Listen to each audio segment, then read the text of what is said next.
যে মাদ্রাসা বাংলা মিডিয়াম হোক, আরবি মিডিয়াম হোক, ইংলিশ মিডিয়াম হোক,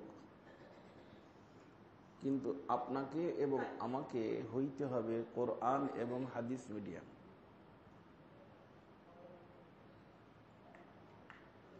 এজন্য আমাদের আকাবিরিনরা বারবার একটা কথা বলতেন, अंग्रेजी पढ़ना ममनू नहीं है, अंग्रेज बनना ममनू है। একটা হলো ইংলিশ পড়া আর একটা হলো ইংরেজ হওয়া। ইংরেজি পড়া ভাষা, আর কোনো ভাষাকেই ভাষা হিসেবে ঘৃণার চোখে দেখা হারাম। তার কারণ আল্লাহ তাআলা কোরআনে কারীমের ভিতর কি বলছেন? আল্লাহ পাকের নিদর্শন আয়াত, ইখতিলাফ আলসিনাতিকুম ওয়া আলওয়ানিকুম। এই যে এখানে আমরা যে কজন মানুষ আছি সকলের কালার ভিন্ন, এটা আল্লাহ পাকের একটা নিদর্শন, আল্লাহর কুদরতের নিদর্শন। ঠিক এমনি ভাবে ভাষা দেখা যায়, একটা জিনিসই ভাষার যেখান থেকে কথা হয় একই, ওখান থেকে আরবিও বের হচ্ছে, ইংলিশও বের হচ্ছে, বাংলাও বের হচ্ছে, সবকিছু এর দ্বারা আল্লাহ তাআলাকে চেনা যায়, আল্লাহর কুদরতের নিশানি। এই জন্য ভাষা হিসেবে কোনো ভাষাকে হেয় করা যায় নেই। ইংরেজি হোক, বাংলা হোক, যে কোনো ভাষা, ভাষা তো আল্লাহ পাক দিছেন, এবং কেন এটা আল্লাহ পাকের আয়াত, নিশানি, নিদর্শন। তো ভাষা হিসেবে যে কোনো ভাষা শেখা যেতে পারে, যে কোনো ভাষা শিখতে পারে যে কোনো মানুষ। কিন্তু দেখতে হবে যে যেই ভাষা, একটা হলো ইংলিশ শিখলাম আর একটা হলো ইংরেজ হয়ে গেলাম, নাউযুবিল্লাহ, এর অনুমতি নেই। অতএব আমাদের মাদ্রাসাগুলো বর্তমানে মানুষ চায় কুল্লু জাদিদিন লাযীযুন, নতুনত্ব চায়। অতএব তার জন্য তাদেরকে নতুন নতুন লাইনে, উদ্দেশ্য হবে দ্বীন শেখানো, উদ্দেশ্য হবে চাই ইংলিশে শিখে, উর্দুতে শিখে, হিন্দিতে শিখে, আরবিতে শিখে, মাদানী নিসাব করি, পুরানি নিসাব করি, উদ্দেশ্য হবে কি? দ্বীন। আর দ্বীনের উৎস দুইটা, কোরআন এবং হাদিস, কোরআন এবং হাদিস। অতএব নিসাব বানাইতে যায়, পড়াইতে যায়, পড়তে যায়, কোনোভাবেই যেন দ্বীন নষ্ট না হয়। আমি আমার ব্যক্তিগত এক ঘটনা, আমি যখন প্রথম বাংলাদেশে আমার পীর মুর্শিদের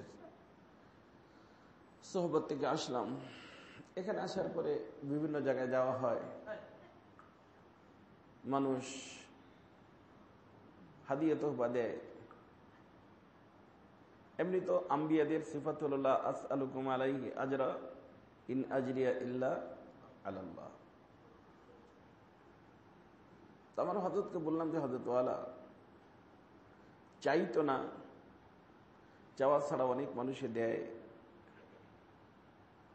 এবং মৌলবী মানুষ তো জাওয়াজ বানানোর জন্য যত লাইন আছে মৌলবীদের সব মুখস্থ থাকে।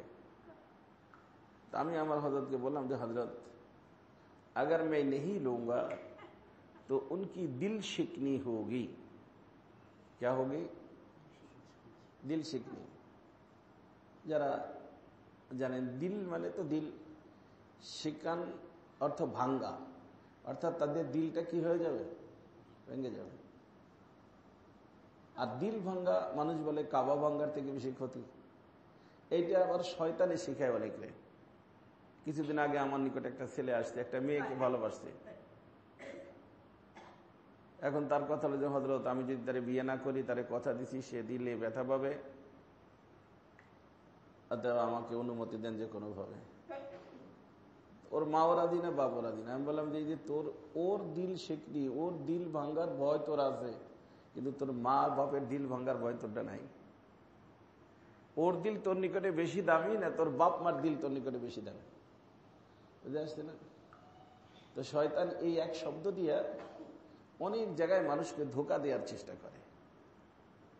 আমি আমার হযরতকে বললাম যে হযরত দিল শিকনি হোগি। তো হযরত কিছু সময় খামোশ থেকে বললেন যে বাত শোনো, দিল শিকনি হো যায় হো জানে দো, দিল শিকনি না হোনে পায়ে। কারো দিল ভেঙে যায়, যাইতে দাও, দিল যেন না ভাঙে। কিনা ভাঙে দিল? দিল যদি নষ্ট হয়ে যায় সব গেল। তো আমরা যে কোনো মিডিয়ামে যাই, নিষেধ না, হালাতের পরিপ্রেক্ষিতে, জামানার পরিবর্তনের কারণে আমাদের হযরত মাওলানা জাস্টিস তাকি উসমানী সাহেব, জামানার ভিতর পরিবর্তন আসেই। আমি তো বলি যে বর্তমানে যে পরিস্থিতিতে মাদ্রাসা চলে, এই পরিস্থিতিতে যদি আগেও মাদ্রাসা চলতো তাহলে অনেক মানুষ আলেম হইতে পারতো না। কারণ দেখা যায় তাদের বাবারা গরিব ছিল, টাকা দিয়ে পয়সা দিয়ে পড়াইতে পারতো না। এখন মানুষের নিকট টাকা আসছে, নিচ্ছে, পড়াচ্ছে, পড়াক, টাকা নিয়ে নিষেধ না, কিন্তু দেখতে হবে যে দিন না নষ্ট হয়ে যায়। কি নষ্ট না হয়ে যায়? দিন নষ্ট না হয়। তো যে কোনো মিডিয়ামে হোক, মাকসাদ হওয়া চাই দিন। আর দিনের উৎসই কয়টা? দুইটা, কোরআন এবং হাদিস। অর্থাৎ কোরআন এবং হাদিসকে সামনে রাখা আপনার আমার জীবন যদি পরিচালিত হয়, মাদ্রাসা চলে তাহলে মাদ্রাসা, আর এই দুটো যদি ছুটে যায় গুমরাহি। কারণ আল্লাহ রাসূল সাল্লাল্লাহু আলাইহি ওয়াসাল্লাম বলেছেন, তারাকতু ফীকুম আমরাইন লান তাদিল্লু মা তামাসসাকতুম বিহিমা। তামাসসুক মজবুত করে ধরারকে বলা হয়, ছুটবে না, ছুটাছুটি নাই, এর নামই হলো তামাসসুক। লান তাদিল্লু মা তামাসসাকতুম বিহি, লান, অবশ্যই পথভ্রষ্ট হবে না যদি মজবুত করে ধরে রাখতে পারো কিতাব আল্লাহ ওয়া সুন্নতি, কিতাব ও সুন্নাহ। অতএব আপনার আমার জীবন ইনফিরাদি হোক, ইজতিমাই হোক, স্কুল হোক, যে কোনো মিডিয়ামের হোক, কিন্তু কোরআন এবং সুন্নাহর বাহিরে কোনো কাজ করা যাবে না। তাহলে দিন থাকবে না, আর দিন নাই, কিছুই নাই।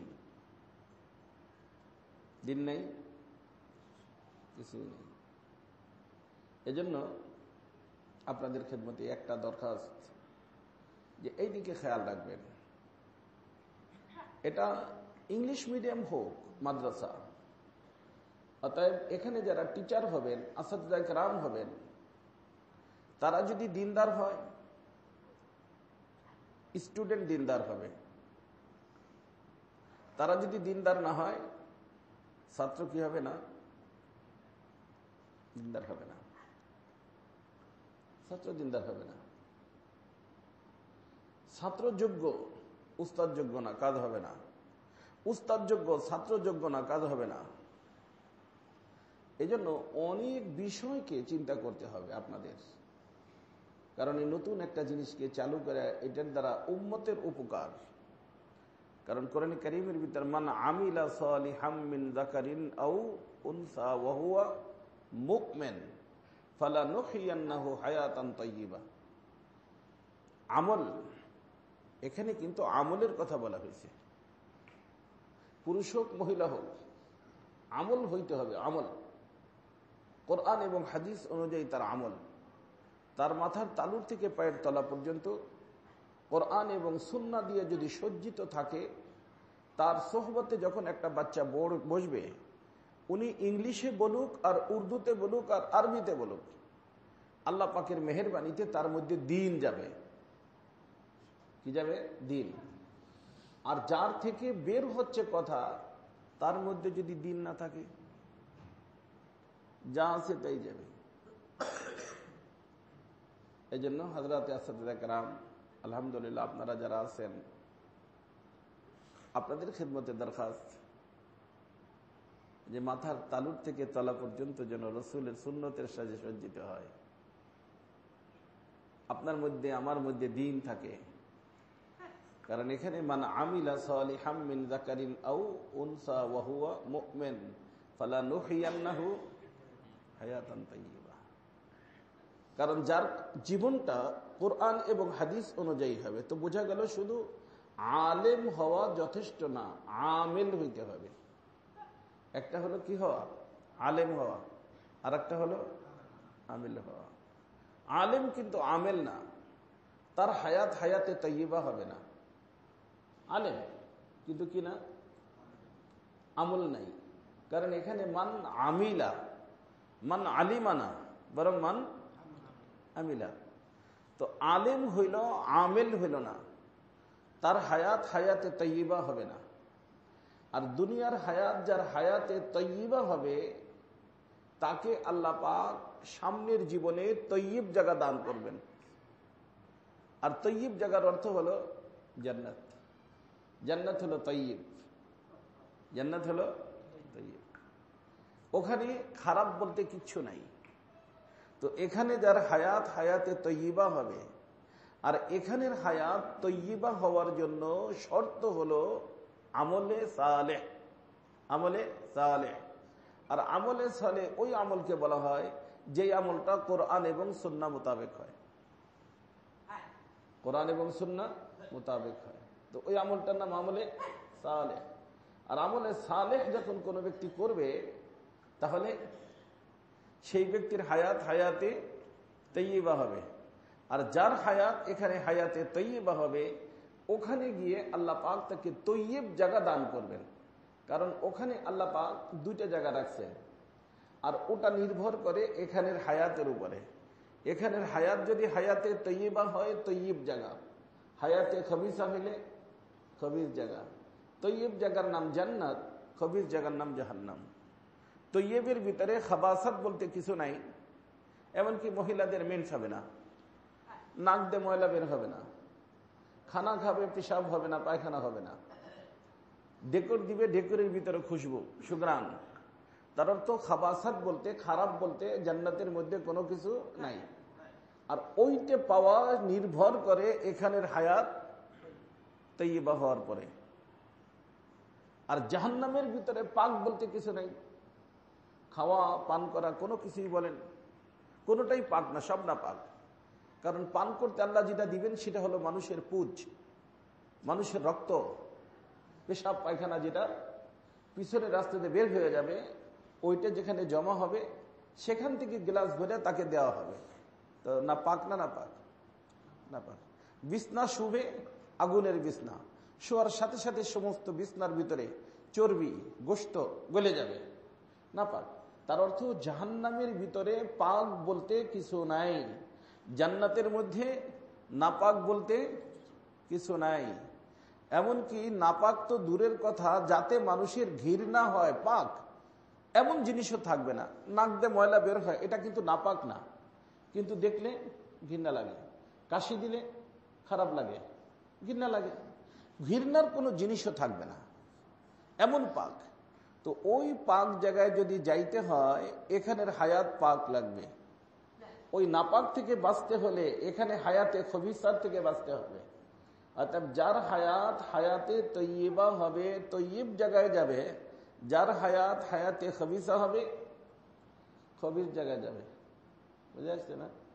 এই জন্য ওখানে ফারিকুন ফিল জান্নাহ ওয়া ফারিকুন ফিস সাঈর, দুই গ্রুপ হয়ে যাবে। এক গ্রুপ জান্নাতে চলে যাবে, এক গ্রুপ জাহান্নামে চলে যাবে। তো আমরা যারা এখানে আছি সবাই তো আলহামদুলিল্লাহ জান্নাতে যাইতেই তো ইচ্ছুক, নাকি? অমুসলিম তো কোনো শিক্ষক এখানে আমার মনে হয় নাই, সব মাশাআল্লাহ মুসলমান। আর যাইতে ইচ্ছুক কোথায়? জান্নাতে, পাক জায়গায়। অর্থাৎ হায়াতটা পাক হইতে হবে। আর হায়াত পাক হওয়ার জন্য আল্লাহ দুইটা কথা বলছেন, মান আমিলা সালিহাম মিন যাকারিন আও উনসা ওয়া হুয়া মুমিন। ঈমানের সাথে আমলে সালেহ। আর আমলে সালেহ বলা হয় ওই আমলকে যে আমল কোরআন এবং সুন্নাহ মোতাবেক হয়। কোরআন এবং সুন্নাহ মোতাবেক আমল হবে, আর ইমানের দৌলত থাকবে। এই দুই গুণে যখন কোনো মানুষ গুণী হবে, ইমানের দ্বারা আল্লাহর সাথে বন্ধুত্ব সম্পর্কের ফাউন্ডেশন হয়, আর আমলের দ্বারা এই সম্পর্কের ভিতর প্রমোশন হয়। যত আমল বাড়তে থাকবে তত বন্ধুত্ব সম্পর্ক বাড়তে থাকবে, হায়াতে তৈয়বা হইতে থাকবে, পাক পবিত্র হইতে থাকবে। লা ইলাহা ইল্লাল্লাহ পড়লো, শিরিক থেকে পাক হয়ে গেল। এখন যত আমল আসতে থাকবে, যেই অঙ্গের দ্বারা আমল হবে, আপনারা শুনছেন উযু করলো হাতের গুনাহ ধুলে যায়, মুখ ধুলো মুখের গুনাহ ধুলে যায়, তাই না? আছে না হাদিস শরীফের ভিতরে? হাদিস শরীফে আছে। তার অর্থ যেই অঙ্গের দ্বারা আমল হবে ওই অঙ্গ পাক হইতে থাকবে। পাক হইতে হইতে এই লোকটাকে আল্লাহ হায়াতে তৈয়বা দান করবেন। এই তৈয়ব মানুষটার যখন দেহের থেকে ডিপারচার হবে, আল্লাহ পাক সাথে সাথে তাকে তৈয়ব জায়গায় যাওয়ার পারমিশন নিয়ে যা, শুধু আল্লাহ তাআলা ডাক দিবেন, আহ্বান করবেন, ফাদখুলি ফি ইবাদি ওয়াদখুলি জান্নাতি। আল্লাহ, এই জন্য আমার দোস্ত, আপনাদের খেদমতে দরখাস্ত, সংক্ষিপ্ত বিষয়, সেটা হলো মেহেরবানি করে হায়াতটা যাতে তৈয়বা হয় সেদিকে খেয়াল রাখা। প্রতিষ্ঠানের নিয়ম হোক চাই না হোক, অনেক প্রতিষ্ঠান আছে প্রাথমিকভাবে দেখা যায় করে পারে না, হয়তো কোনো কারণে পারে না, কিন্তু আমার যিনি মালিক, আমাকে দেখতে হবে তার নির্দেশ কি। আমার দুনিয়ায় চলার যে সংবিধান কোরআনুল কারীম, সে কি বলে, সংবিধানের ব্যাখ্যা বিশ্লেষণ যার নাম হাদিস শরীফ, সে কি বলে, কে কি বললো, কে কি করলো, এটা আমার দেখার বিষয় না। আমার দেখার বিষয় কোরআন এবং হাদিস কি বলল, কোরআন এবং হাদিস কি বলল। আমার লাইফ, আমার জীবন কোরআন এবং হাদিসের সামনে রাখতে হবে, তার সাথে মিলাইতে হবে যে আমার মাথার তালুর থেকে পায়ের তলা পর্যন্ত কোরআন এবং হাদিসের সাথে মিলে কিনা। যদি মিলে আলহামদুলিল্লাহ, যদি না মিলে মিলানোর চেষ্টা। এটা বলা যাবে না যে এখন তো ইয়ং বয়সের মানুষ, আমি কেবলই এখনো লেখাপড়া করতেছি, পার্ট টাইম জব করতেছি, একটু বড় হই তারপরে। কিন্তু বড় হওয়া পর্যন্ত থাকবো, এর তো কোনো গ্যারান্টি কারো আছে? কখন আল্লাহ ডাক দিবেন কিছুই বলা যাবে না। কত যুবকদেরকে ডাক দিচ্ছেন। অনেক মানুষের বিবাহ শাদী ঠিক হয়, মার্কেট করতে যায়, নিজের বিয়ার মার্কেট করতে যায়, মার্কেটও হয়ে গেছে, রওনা দিছে, পথে মরে যায়, বিয়া নসিব হয় না। দেখছেন না? শুনেন, এগুলোকে শুনে শুনে নিজেকে প্রস্তুত করতে হবে যে কোনো মুহূর্তে আমার ডাকও আসতে পারে। আমার ডাকটা যখন আসে, আমার হায়াত যেন হায়াতে তৈয়বা হয়।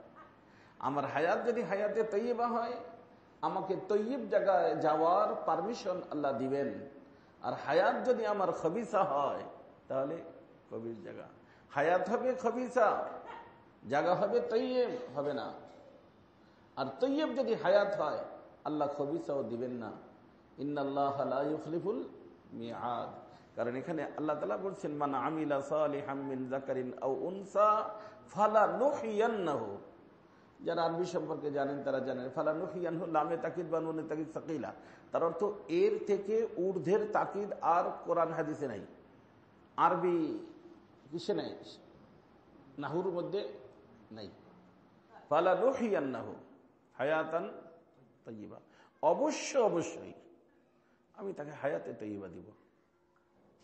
তারপরে ফালানুহিয়ান্নাহু হায়াতান তাইয়্যিবা ওয়ালা নাজজিয়ান্নাহুম, এখানে ওয়ালা নাজজিয়ান্নাহুম আজরাহুম বিআহসানি মা কানু ইয়ামালুন। এখানে যা করছে, কি করছে, এর থেকে অনেক ভালো উত্তম প্রতিদান আমি তাকে দান করব। উত্তম প্রতিদান কি? জান্নাত দিবেন। যে জান্নাত সম্পর্কে আল্লাহ রাসূল বলছেন, আল্লাহ তাআলা বলছেন হাদিসে কুদসি, যে আমি আ'দাততু লিইবাদিয়াস সালিহিন মা লা আইনুন রাআত ওয়ালা উযুনুন সামিআত ওয়ালা খাতারা আলা কলবি বাশার। মানুষের কল্পনার জগতেও আসতে পারে না, এত সুন্দর করে আল্লাহ পাক সেই জান্নাতকে বানাইছেন, আল্লাহর বন্ধুদের জন্য বানাইছেন। এই জন্য আমি বলি আল্লাহ পাক, আল্লাহর বন্ধুরা হবে পাক, যারা নাপাক হবে তারা আল্লাহর বন্ধু হবে না। আর আল্লাহ পাক বা আমরা আমাদের গেস্ট হাউস মেহমানখানায় কারে জায়গা দেই? শত্রুকে না বন্ধুকে? আল্লাহর বন্ধু হইলে আল্লাহর গেস্ট হাউসে যাবে, আল্লাহর বন্ধু না হইলে আল্লাহর জেলখানায় যাবে।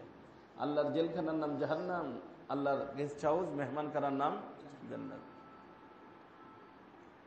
এই জন্য নাপাক কাম করে পাক সত্তার সাথে বন্ধুত্ব হয় না, বুঝে আসছে না? নাপাক কাম করে কি হয় না? হ্যাঁ, না পাক সত্তার সাথে বন্ধুত্ব হয় না। নিজের স্ত্রীর সাথে সম্পর্ক পাক, পাক মোহাব্বত, পাক সম্পর্ক আল্লাহকে পাওয়া যাবে। আর একজনের সাথে বিবাহ শাদী নাই, চাচাতো বোন, খালাতো বোন, ফুফাতো বোন, তালতো বোন, শালিকা, আরো ভাবি, মামি, চাচি, এদের সাথে যদি কথাবার্তা বলে, এটা পাক না নাপাক? তো নাপাক ভালোবাসায় পাক সত্তাকে পাওয়া যাবে না। পাক সত্তার সাথে সম্পর্ক করতে হলে কাজ পাক, সম্পর্ক পাক। যখনই সম্পর্কটা নাপাক হয়ে যাবে, নাপাকের সাথে সম্পর্ক হবে। নাপাকের নাম কি? ইবলিস, মারদুদ, খবিস, শয়তান, প্রতারক, তার সাথে সম্পর্ক হবে একেবারেই। মানে এর ভিতর কোনো সন্দেহ নাই দোস্ত। এই জন্য আলহামদুলিল্লাহ সবাই আপনারা জওয়ান মানুষ, আল্লাহ শিক্ষিত মানুষ, যোগ্য মানুষ, এদিকে মেহরবানি করে খেয়াল রাখবেন সম্পর্কটা যেন পাক হয়, সম্পর্কটা যেন নাপাক যেন না হয়। নাপাক হইলে নাপাকের সাথে সম্পর্ক, পাক হইলে পাকের সাথে সম্পর্ক। পাক হলেন আল্লাহ, আর আল্লাহর সাথে যার সম্পর্ক হবে তার হায়াত হায়াতে তৈয়াব হবে, পাক হায়াত হবে, তাকে আল্লাহ পাক জায়গা দান করবেন। সম্পর্ক খারাপ হইলে নাপাক সম্পর্ক। কি সম্পর্ক? নাপাক সম্পর্ক। হায়াত কি হবে? নাপাক হায়াত। নাপাক হায়াত আল্লাহকে আল্লাহ পাক কোথায় দিবেন? নাপাক জায়গায় দিবেন। নাপাক জায়গার নাম জাহান্নাম। জায়গা কয়টা? 3 নম্বর কোনো জায়গা আছে? 2 জায়গা। অতএব আপনাকে এবং আমাকে মুহূর্ত মুহূর্ত চিন্তা করতে হবে যে আমার হায়াতটা পাক না নাপাক। আমি কারোর সাথে সম্পর্ক করার আগে চিন্তা করবো যে আমি যার সাথে সম্পর্ক করতে যাচ্ছি সম্পর্ক পাক না নাপাক। পাক হইলে করব, নাপাক হইলে করব না। যদি হয়ে যায় থাকে বর্জন করব, সাথে সাথে তওবা করব। কিভাবে বর্জন করবেন? অনেক সময় পাইরে ওঠেন না। ওই যে বললাম, কয় যে তার দিল ভেঙে যাবে, তারা যদি না করে দেই তাহলে তার মনে কষ্ট পাবে। হ্যাঁ, তো তারে মনে কষ্ট পাওয়ার চিন্তা তো হইল, আল্লাহ যে কষ্ট পাচ্ছেন এই চিন্তাটা হইল না। তার কি ইহসান আমার উপরে, আর আমার আল্লাহর ইহসান কত বেশি। ওয়াইন তাউদ্দু নি'মাতাল্লাহি লা তুহসুহা। সে নারাজ হইলেই আমার আসে আর যায় কি, কিন্তু আমার মাওলা নারাজ হইলে সব শেষ। কথা বুঝে আসছে না? এই জন্য এই ধোঁকার থেকে বাঁচার জন্য এ সম্পর্কে যারা অভিজ্ঞতা সম্পন্ন, প্রয়োজনে তাদের সাথে পরামর্শ করবেন। পরামর্শ করলে ইনশাআল্লাহ সহজভাবে তাদের থেকে ছুটে আসার, তাদের থেকে বেঁচে যাওয়ার লাইন ঘাট আল্লাহর মেহরবানি বলে দিবেন। কথা বুঝে আসছে না? বর্তমানে ছেলেরা অনেক ঝামেলার ভিতরে, কারণ মেয়ে মানুষ বেশি, তো মেয়ে মানুষ বেশি। দেখা গেছে ওই আমার এক মুরিদ আছে, একটা বেটা মেডিকেলে পড়ে, তো 10-12 জন মেয়ে তার বাগে পড়ছে, পরিশান করে দেয় ছেলেটাকে। বুঝে আসছে না? একজনকে সময় দেয়, আর একজন আছে, আর একজন। তো বর্তমান বিশ্বের মধ্যে এই মেয়েরই ফিতনা। এই জন্য আল্লাহ রাসূল সাল্লাল্লাহু আলাইহি ওয়াসাল্লাম বলছেন, তারাকতু বাদি ফিতনাতান আদাররা আলা রিজালি মিনান নিসা, যে আমি আমার উম্মতের উপরে মেয়েদের থেকে বড় ফিতনার কিছু রেখে যাচ্ছি না। সবচেয়ে বড় ফিতনা কি? মেয়েদের ফিতনা। এই মেয়েরই ফিতনায় পড়ে শিক্ষিত মানুষ অশিক্ষিত হয়ে যায়। যে বাপ মা ছাড়া কিছু বুঝতো না, এখন রাখেন ফোনটা, একটু অল্প সময়ের জন্য ফোন রাখেন, কথা বলেন না।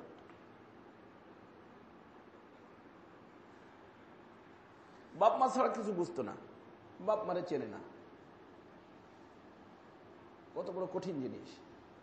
বাপ মা ছাড়া ঘুম আসতো না, এখন বাপ মারে কি চিনেই না, কোর্টে যে বলে যে না আমি চিনি না। চিন্তা করেন কত ধরনের মন্তর জানে এরা। এই জন্য খবরদার খবরদার বাবা, সবাই জওয়ান মানুষ, মেয়েলি ফিতনার থেকে বাঁচার জন্য পুরোপুরি চেষ্টা করবেন। আর সেটা একা একা পাইরে উঠবেন না, কোনো মুরব্বীর অধীনে। কেউ যদি জড়ায় থাকে, এই জন্য আমি বলি হলো কারেন্টের জাল দেখছেন না, এরকম কারেন্টের যে কারেন্ট, এই কারেন্টে একজনে ধরছে, আপনি যদি তারে মহব্বত করে ভাই ভাই তারে ধরে নিয়ে আসতে চান, ছুটেইয়া আনতে পারবেন না, আপনিও ধরা খাবেন। অনেক মানুষ বন্ধুরে ছুটেইতে যায়, তারপরে সেও কি ওই জালে আটকে যায়। কথা বুঝে আসছে না? এই জন্য আমি বলি যে কারেন্টে কাউরে ধরলে বাঁশ দিয়ে পিঠে ছুটাইতে হয়। কথা বল না, কেটে ছুটাইতে হয়, বাঁশ দিয়ে পিঠে তারপরে ছুটাইতে হয়। তো ওই কারেন্টের জাল যত খতরনাক কারেন্ট, তার থেকে বেশি খতরনাক ডেঞ্জারাস হলো মহিলার জাল। এমনকি শয়তান কত পাওয়ারফুল না, এই শয়তানও যদি কোনো ব্যক্তিকে কি করতে চায়, আয়াত্তে নিতে চায়, আল্লাহ রসুল বলেন সে মহিলাকে ব্যবহার করে রশি হিসেবে। কি হিসেবে? রশি। কারণ শয়তান জানে যে মহিলাদের বান্দা পড়ে গেলে আর এর কেউ ছুটে নিতে, বাপ মা আসবে, বাপ মারে চিনবে না, এমন কঠিন রশি। আর এই ফিতনা বর্তমানে অনেক বেশি। এই জন্য আপনারা যুবক মানুষ, আপনাদের সকলের প্রতি দরখাস্ত, বহুত সতর্ক থাকবেন, বহুত বেশি সতর্ক থাকবেন। এবং যে কোনো একজন মুরব্বীর সাথে, বর্তমান তো দুনিয়া মুঠের মধ্যে, বুঝে আসছে না, এখান থেকে বিদেশে যোগাযোগ করা যায় মুহূর্তের ভিতরে। অর্থাৎ এখান থেকে ওখানে যোগাযোগ কোনো ব্যাপার না। যাকে ভালো লাগে একজন মুরব্বীকে নিজের লাইফের জন্য মুরব্বী বানায় নেবেন, যে আমি আপনাকে আমার লাইফ, ইসলামী লাইফ বানানোর জন্য আপনাকে আমি মুরব্বী হিসেবে সিলেক্ট করলাম। যে কোনো সময় যে কোনো ব্যাপারে আপনার সাথে আমি পরামর্শ করব, একটু মেহেরবানি করে আপনি আমাকে পরামর্শ দিবেন। বুঝে আসছে না? এইভাবে পরামর্শ করে চললে আল্লাহ পাক চাহে তো ইনশাআল্লাহ এই ফিতনার থেকে বাঁচা সহজ হবে এবং হায়াতে তৈয়বা হবে, বন্ধুত্ব পাক সত্তার সাথে হবে এবং মরার সাথে সাথে পাক জায়গা জান্নাতে যাবার পারমিশন আল্লাহ পাকের পক্ষ থেকে পাওয়া যাবে। আল্লাহ তাআলা আপনাকে আমাকে সকলকে তৌফিক দান করেন। সুবহানাল্লাহ বিহামদিহি সুবহানাল্লাহিল আযীম। জি, আচ্ছা ভাই, দোয়া চাই সকলের থেকে।